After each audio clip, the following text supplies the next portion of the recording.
യേശുവും ശിഷ്യന്മാരും ഗലീലി കടലിലാണ്. ഒരു വഞ്ചിരി യാത്ര ചെയ്യുകയാണ്. യേശു കയറി ഉടനെ ഉറങ്ങിപ്പോയി. യേശു അങ്ങനെ ഉറങ്ങുന്ന ആളൊന്നുമല്ല. നല്ല പ്രസൻസ് ഓഫ് മൈൻഡുള്ള ആളാണ്. എവിടെയായിരുന്നാലും അവിടെ ആക്റ്റീവായിട്ട് നിൽക്കുന്ന ആളാണ്. പക്ഷേ ഒത്തിരി ടയർഡായി കാണും. ഒത്തിരി മിനിസ്റ്റർ ചെയ്തല്ലോ, ഒത്തിരി സംസാരിച്ചു, ഒത്തിരി അത്ഭുതങ്ങളൊക്കെ ചെയ്തു, ഒത്തിരി ടയർഡായിപ്പോയി. ആ യാത്രയിൽ യേശു ഉറങ്ങിപ്പോയി. അതാണ് വാസ്തവം. പക്ഷേ വളരെ സുഗമമായി ഉറങ്ങാത്തക്ക വിധത്തിൽ അത്ര വലിയ യാത്രയൊന്നുമല്ല നടത്തുന്നത്. വളരെ ചെറിയൊരു കടലാണ്. ഒരു കായൽ പോലെ ശാന്തമായി കിടക്കുന്നൊരു കടലാണ്. എന്നിട്ട് ആ കുറച്ച് സമയത്തെ യാത്രയ്ക്കുള്ളിൽ തന്നെ യേശു ഉറങ്ങിപ്പോയി. യേശു ഉറങ്ങിയപ്പോഴാണ് കാറ്റും കൊണ്ടുണ്ടായത്. തിരമാലകൾ ആഞ്ഞടിച്ചത്. മുങ്ങിപ്പോകുന്ന ഈ ശിഷ്യന്മാർ പറയുന്നത്, അവർ നിലവിളിച്ചത്. എനിക്ക് മനസ്സിലാകാത്ത കാര്യം, ഇത്രയും ശാന്തമായ കായൽ പോലെ കിടക്കുന്ന ആ വെള്ളം എന്തുകൊണ്ടാണ് ഇത്രത്തോളം ആഞ്ഞടിച്ചത്? ഇത്ര റഫാകാൻ കാര്യം എന്താണ്? എനിക്ക് തോന്നുന്നത് എന്താണെന്നറിയോ?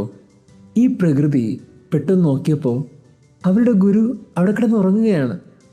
അവർക്ക് സന്തോഷം കൊണ്ട് ഇരിക്കാൻ പറ്റിയില്ല. അവരുടെ ഗുരു അവരോടൊന്ന് മിണ്ടിയിരുന്നെങ്കിൽ, അവരോട് കുറച്ചു നേരം കൂടെ ഇരുന്നിരുന്നെങ്കിലെന്ന് അവരാഗ്രഹിച്ചു. നോക്കുമ്പോൾ ഗുരു സുഖമായിട്ട് കിടന്ന് ഉറങ്ങുകയാണ്. അത് പറ്റില്ല. അവർക്ക് ആകാംക്ഷ കൊണ്ട് അവരെല്ലാവരും തുള്ളിച്ചാടി. അവർ ഗുരുവിനെ വിളിച്ചുണർത്താൻ ശ്രമിച്ചു. ആ വിളിച്ചുണർത്താൻ ശ്രമിച്ച സൃഷ്ടിയുടെ മുമ്പിൽ എല്ലാവരും പേടിച്ചപ്പോൾ സൃഷ്ടാവ് എഴുന്നേറ്റു. എന്നിട്ട് പറഞ്ഞു, കാറ്റേ കടലേ, നീ ശാന്താവ്, നീ എന്തിനാ എത്രയും ബഹളം ഉണ്ടാക്കണേ? ഉടനെ അതനുസരിച്ചു.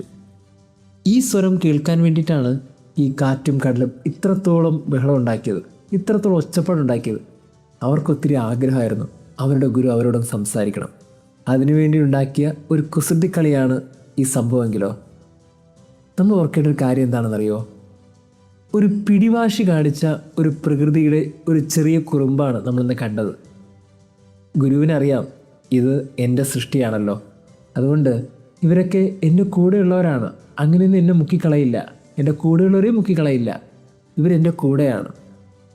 ഈ ബോധ്യം കൃത്യമായിട്ട് ഗുരുവിന് അറിയാവുന്നതുകൊണ്ട് ഗുരു വളരെ ശാന്തതയോടെ പറഞ്ഞു, നിങ്ങളൊന്ന് മിണ്ടായിരിക്കും. ഉടനെ അവർ മിണ്ടായിരുന്നു. ചില കുറുമ്പുകളൊക്കെ നല്ലതാണ്. നമ്മളൊക്കെ പ്രാർത്ഥിക്കുമ്പോൾ നമ്മൾ ഒത്തിരി കാര്യം ദൈവത്തോട് പറഞ്ഞിട്ട് നമ്മൾ എന്ത് ചെയ്യും? നമ്മൾ കുരിശ് വരച്ചിറങ്ങിപ്പോവും. മറിച്ച് ആ ദൈവത്തിന് നമ്മളോട് പറയാനുള്ള കാര്യങ്ങൾ നമ്മൾ കേൾക്കാറുണ്ടോ? ചില സമയങ്ങളിലെങ്കിലും അങ്ങനെ ഒരു സ്പിരിച്വാലിറ്റി നമുക്ക് വേണം.